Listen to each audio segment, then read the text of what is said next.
ისმინეთ საყვარელო ძმებო, სასწაული, რომელიც ღვთის შეწევნით აღასრულა წმინდა გიორგიმ.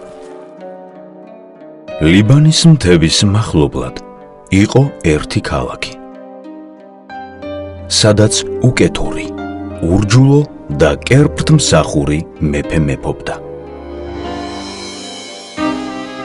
ქალაქის მახლობლად იყო დიდი ტბა. ამ ტბის წყალში გამოჩნდა ბოროტი გველეშაპი, რომელიც ყოველდღე ამოდიოდა წყლიდან, სპობდა, მუსხლს ავლებდა და ჭამდა პირუტყვსა და მოსახლეობას. მრავალჯერ სცადა მეფემ მეომრებით გველეშაპის მოკლა, მაგრამ მათ ეს ვერ შეძლეს. მაშინ შეიკრიბნენ ქალაქის მცხოვრებნი და შესჩივლეს მეფეს. მეფემ ბრძანა, რომ კენჭი ეყარათ და თავიანთი შვილები გველეშაპისთვის შეეწირათ.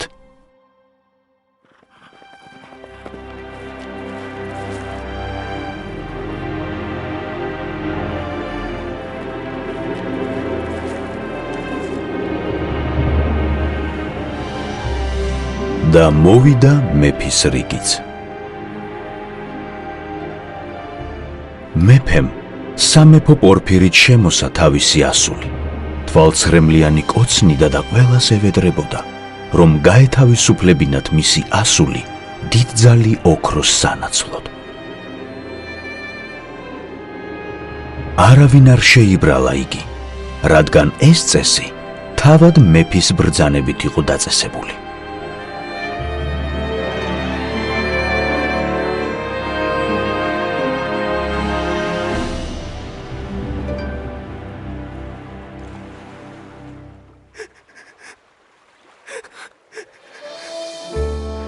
ღვთის განგებით, იმ დღეს წმინდა გიორგი მოდიოდა კაბადოკიაში, თავისი ქვეყნის მამულში. წმინდა გიორგი მიუახლოვდა რა, ჰკითხა ასულს, თუ რატომ ტიროდა იგი. მეფის ასულმა უამბო წმინდანს გველეშაპის შესახებ.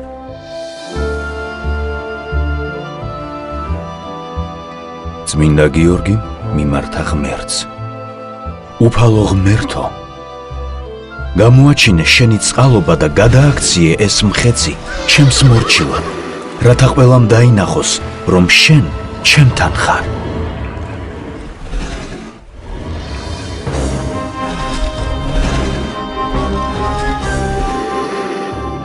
წმინდა გიორგი ერთჯვარი გადასახა გველეშაპს და ღვთის შეწევნით ბოროტი გველეშაპი წმინდანის ფეხებთან დაეცა.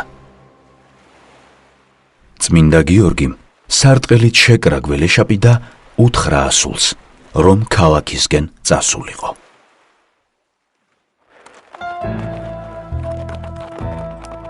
ხალხმა რომ იხილა ეს საკვირველი სასწაული, შეშინდა და გაქცევა დააბირა.